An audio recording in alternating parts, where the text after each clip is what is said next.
चलिए जानते हैं बिहार के 25 बड़ी खबरों को। तो आगे बढ़ने से पहले वीडियो को एक लाइक और चैनल को सब्सक्राइब जरूर करें।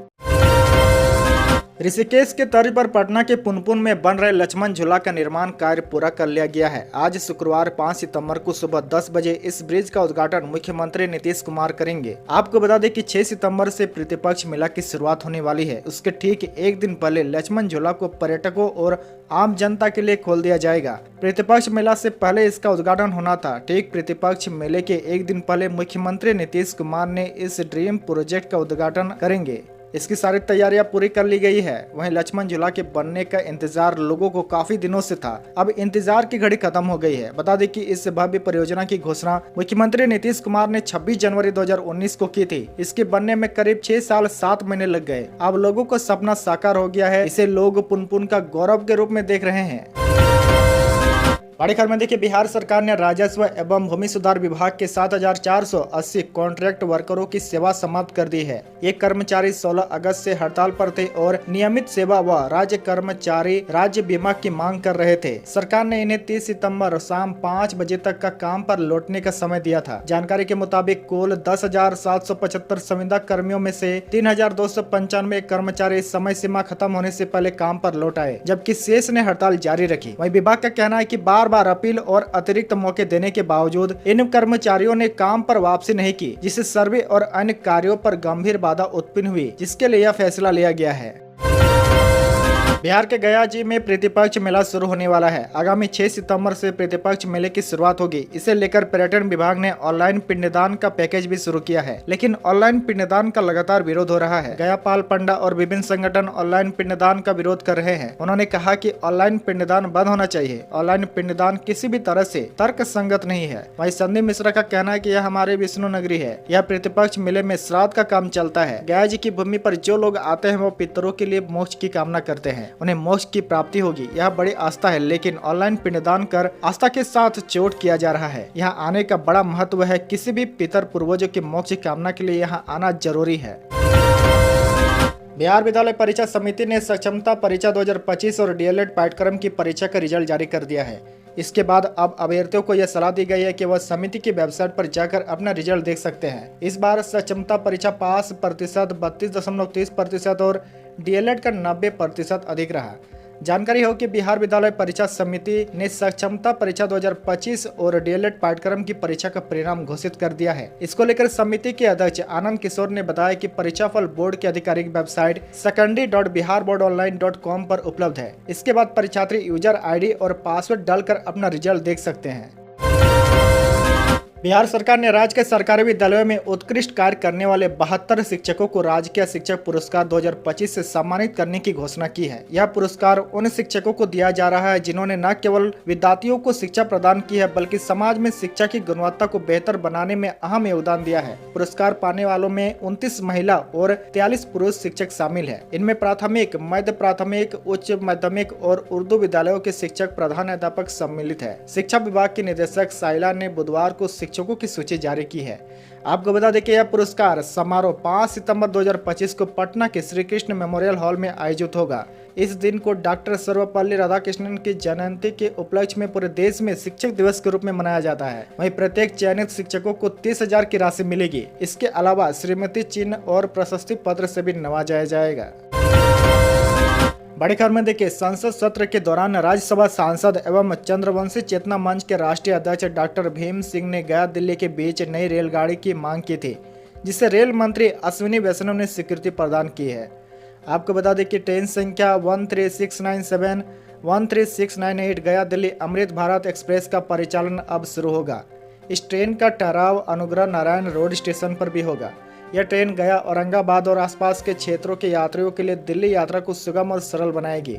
इसके माध्यम से व्यापार, शिक्षा और सांस्कृतिक जुड़ाव को नई दिशा मिलेगी। बड़ी खबर में देखिए, बिहार में साउंड पोल्यूशन पर रोक लगाने और लोगों को शांत वातावरण उपलब्ध कराने के लिए परिवहन विभाग ने एक नई पहल शुरू की है। अब राज्य में हर रविवार हॉर्न फ्री डे के रूप में मनाया जाएगा। यानी कि इसके तहत वाहन चालकों से अपील की गई है कि वे इस दिन अनावश्यक रूप से हॉर्न न बजाएं। विभाग का कहना है कि बिना वजह हॉर्न बजाना न सिर्फ कानों को नुकसान पहुंचाता है, बल्कि इसके साउंड पोल्यूशन का स्तर भी तेजी से बढ़ता है। लगातार शोर से लोगों को मानसिक अशांति, नींद की कमी, तनाव और उच्च रक्तचाप जैसी गंभीर बीमारियां हो सकती है। इसीलिए रविवार को हॉर्न फ्री डे लागू कर लोगों को शांति का अनुभव कराने की पहल की गई है। राष्ट्रीय जनता दल के नेता और पूर्व उप मुख्यमंत्री तेजस्वी यादव ने सोमवार को भाजपा और एनडीए की आयोजित बिहार बंद को पूरी तरह से असफल करार दिया। तेजस्वी ने कहा कि बंद के नाम पर भाजपा कार्यकर्ताओं ने आम जनता को परेशान किया और लोकतांत्रिक मूल्यों की धज्जियां उड़ाई। तेजस्वी ने आरोप लगाया कि बिहार बंद को जनता का कोई समर्थन नहीं मिला। उन्होंने कहा कि भाजपा और एनडीए का यह बंद पूरी तरह फ्लॉप साबित हुआ। ना तो आम आदमी इसमें शामिल हुआ और न ही किसी वर्ग का सहयोग मिला। इसके उलट भाजपा के लोग सड़क पर उतरे और गुंडागर्दी करने लगे। वहीं महिलाओं और शिक्षकों के साथ बदतमीजी की गई, एम्बुलेंस को रोका गया और आम नागरिकों को जबरन परेशान किया गया। बिहार लोक सेवा आयोग के 1298 पदों के लिए लिखित परीक्षा 13 सितंबर 2025 को होगी। वहीं बिहार के 37 जिलों में होने वाली इस परीक्षा के लिए 912 परीक्षा केंद्र बनाए गए हैं। आपकी जानकारी के लिए बता दें कि 71वीं बीपीएससी एग्जाम की जानकारी देने के लिए बुलाई गई प्रेस वार्ता में बिहार लोक सेवा आयोग के एग्जाम कंट्रोलर राजेश कुमार, संयुक्त सचिव कुंदन कुमार और सचिव सत्य प्रकाश शर्मा मौजूद थे। प्रेस वार्ता में सत्य प्रकाश शर्मा ने बताया कि 1298 पदों के लिए करीब 4,70,528 आवेदन आए हैं। 13 सितंबर की परीक्षा के लिए बिहार लोक सेवा आयोग ने तैयारियां पूरी कर ली है। दोपहर 12 बजे से 2 बजे तक परीक्षा चलेगी। वहीं एडमिट कार्ड 7 दिन पहले ही डाउनलोड होगा। बिहार के सभी प्राथमिक स्वास्थ्य केंद्रों प्रसव कराने की सुविधा उपलब्ध है, लेकिन ममता कार्यकर्ताओं की नियुक्ति नहीं की गई है, जिसके कारण प्रसूता के परिजनों को अपने निजी खर्च पर बाहर से ममता कार्यकर्ता को बुलाना पड़ता है। अब इस व्यवस्था को बदला जा रहा है। बिहार के मुख्य सचिव की जिम्मेदारी संभालते ही प्रदत्त अमृत ने इस मामले को गंभीरता से लिया है। उन्होंने स्वास्थ्य विभाग के सचिव को इस मामले में जरूरी कार्रवाई करने का निर्देश दिया है। दरअसल बिहार के ग्रामीण स्वास्थ्य ढांचे में एक बड़ी खामी को लेकर जेडीयू नेता प्रशांत कुमार कन्हैया ने राज्य सरकार का ध्यान आकर्षित किया है। उन्होंने मुख्य सचिव को पत्र लिखकर बिहार के 1258 अतिरिक्त प्राथमिक स्वास्थ्य केंद्रों पर ममता कार्यकर्ताओं की बहाली की मांग की है। बिहार में शिक्षा विभाग के अंदर लगातार तेजी गति से काम हो रहे हैं। इस विभाग की तरफ से टीचरों को लेकर लगातार आदेश जारी हो रहे हैं। इतना ही नहीं, इन आदेशों को पालन नहीं करने वाले टीचरों पर तेजी के साथ एक्शन भी लिया जा रहा है। इसी कड़ी में अब विभाग की तरफ से हेडमास्टर को लेकर नया आदेश जारी किया गया है। इसमें साफ तौर पर कहा गया है कि अब से हर दिन प्रधान अध्यापक स्कूल 10 मिनट पहले पहुंचेंगे, ताकि वे देख सके शिक्षक और बच्चे समय पर विद्यालय पहुंच रहे हैं या नहीं। स्कूलों में होने वाले चेतना सत्र और सफाई में स्वयं भागीदारी निभाएंगे। इसमें शिक्षक और वर्ग मॉनिटर का वह सहयोग ले सकते हैं। वहीं विद्यालय में एक अच्छा रूटीन हो, जो न केवल सिर्फ प्रधान अध्यापक के कक्ष में हो बल्कि सभी वर्ग कक्ष में रहे। इसके अलावा यह भी कहा गया है कि हर कक्षा में घड़ी लटकाए, साथ ही सभी बच्चों को घड़ी देखना भी सिखाए। स्कूल में ऐसी व्यवस्था हो कि घंटी की आवाज़ से रूटीन के विषय बदल जाए और घंटी की आवाज़ प्रत्येक बच्चों तक पहुँचे। यदि किन्हीं कारणों से शिक्षकों की कमी हो तो बहुवर्गीय कक्षा का संचालन किया जा सकता है। साथ ही शिक्षकों को किसी प्रकार के अवकाश तभी स्वीकृत करेंगे जब विद्यालय का अध्यापन कार्य प्रभावित न रहा हो। बड़ी खबर में देखिए, सरकार ने हाल ही में कुछ ऐसे सामानों पर टैक्स बढ़ा दिया है जिनका इस्तेमाल लोग अक्सर करते हैं। खासकर cold drink, energy drink, cigarette और गुटखा जैसे सामानों पर अब 40% का जीएसटी लागू हो गया है। इसका मतलब यह हुआ कि इन वस्तुओं की कीमतें अब पहले से ज़्यादा महंगी होगी। सरकार ने स्वास्थ्य के लिए हानिकारक माने जाने वाले कई सामानों पर 40% जीएसटी लगाने का फैसला किया है। इस फैसले में कोल्ड ड्रिंक, मीठे फ्लेवर्ड या कार्बोनेटेड पेय पदार्थ, एनर्जी ड्रिंक और कैफीनेट युक्त ड्रिंक शामिल है। इसके अलावा तंबाकू के सभी प्रकार जैसे सिगरेट, गुटखा, पान मसाला, चुरूट, सिगार, बीड़ी और जर्दा पर भी यह नया टैक्स स्लैब लागू किया जाएगा। वहीं महंगी और लग्जरी कारों पर भी इस टैक्स का दायरा बढ़ाया गया है। इनमें पेट्रोल इंजन वाली 1200 सीसी से ज़्यादा और डीजल इंजन वाली 1500 सीसी से ज़्यादा क्षमता वाली कारें आती है। इसके साथ ही 350 सीसी से अधिक इंजन क्षमता वाली मोटरसाइकिलें, रेसिंग कारें और ऑनलाइन जुआ तथा गेमिंग प्लेटफॉर्म पर भी 40% जीएसटी के दायरे में आ गए हैं। यह टैक्स पहले से काफ़ी ज़्यादा है, जिससे इन सामानों की कीमतों में बढ़ोतरी होने की संभावना है। आपको बता दें कि सरकार ने इन सामानों के स्वास्थ्य के लिए हानिकारक बताया है, इसलिए इन पर टैक्स बढ़ाकर लोगों को इन चीज़ों से दूर करने के प्रयास किया जा रहा है।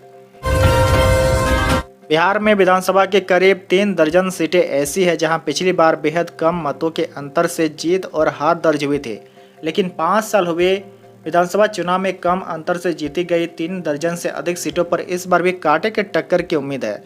जिन सीटों पर हार जीत का फैसला 3000 या उससे कम है, इस श्रेणी में महागठबंधन के हिस्से की 17 सीटें हैं और 19 एनडीए के पास है। एक निर्दलीय की भी जीत काफी कम वोटों के अंतर से हुई थी। आपकी जानकारी के लिए बता दें कि जिसमें महागठबंधन की सीटें जीते उसमें सिकटा कल्याणपुर, बाजपट्टी, किशनगंज, बकरी, खगड़िया, राजापाकर, भागलपुर, डेहरी ऑन सोन, औरंगाबाद, अलौली, महाराजगंज, सिवान शामिल है। वहीं एनडीए में परिहार, रानीगंज, प्राणपुर, अलीनगर, बहादुरपुर, सकरा, भोरे, हाजीपुर, बछवाड़ा, परबत्ता, मुंगेर, बरबीघा, आरा, टिकरी और झाझा शामिल है। बिहार में 5 एक्सप्रेसवे के निर्माण की प्रक्रिया शुरू हो गई है। इन सभी के बनने से राज्य में आवागमन और भी विकास की रफ्तार तेज होगी। साथ ही राज्य के हर हिस्से में कम समय में पहुंचना संभव हो सकेगा। इन सभी एक्सप्रेसवे को प्रधानमंत्री नरेंद्र मोदी और केंद्र सरकार की सौगात के रूप में देखा जा रहा है। सभी 5 एक्सप्रेसवे का निर्माण करीब 1626 किलोमीटर लंबाई में साल 2027 तक पूरा करने का लक्ष्य है। इसके लिए 1,18,849 करोड़ रुपए स्वीकृत किए गए हैं। इन एक्सप्रेसवे में पटना पूर्णिया, रक्सौल हल्दिया, गोरखपुर सिलीगुड़ी, बक्सर भागलपुर और वाराणसी कोलकाता शामिल है। इन सभी 5 एक्सप्रेसवे में शामिल पटना पूर्णिया एक्सप्रेसवे की लंबाई 245 किलोमीटर है। इसकी अनुमानित लागत 28,415 करोड़ रुपये है, जबकि रक्सौल हल्दिया एक्सप्रेस की लंबाई 407 किलोमीटर है। इसके निर्माण की अनुमानित लागत 26,407 करोड़ रुपये है। बिहार का मौसम इन दिनों उलझा हुआ है। एक और जहां तेज धूप और उमस से लोग परेशान हैं, वहीं कोसी नदी का बढ़ता जलस्तर बाढ़ का खतरा बन रहा है। मौसम विभाग ने 11 जिलों में भारी बारिश का ऑरेंज अलर्ट जारी किया है, वहीं 12 जिलों में येलो अलर्ट जारी किया है। हालांकि 10 सितंबर तक भारी बारिश की संभावना नहीं जताई गई है। वहीं खगड़िया, भागलपुर, बांका, जमुई और मुंगेर में हल्की से मध्यम बारिश हो सकती है, जबकि पटना में बादल तो छाएंगे लेकिन उमस से राहत मिलना मुश्किल है। वहीं विभाग का कहना है कि 11 से 18 सितंबर के बीच मानसून सक्रिय होगा और सितंबर के दूसरे व तीसरे हफ्ते में सामान्य से ज़्यादा बारिश की संभावना है। इस बीच नेपाल में लगातार बारिश के कारण कोसी बराज के 56 में से 34 गेट खोल दिए गए हैं, जिससे सुपौल और आसपास के इलाकों में बाढ़ जैसे हालात बन गए हैं। वहीं पटना और मुजफ्फरपुर में तापमान 34 डिग्री से ऊपर बना हुआ है।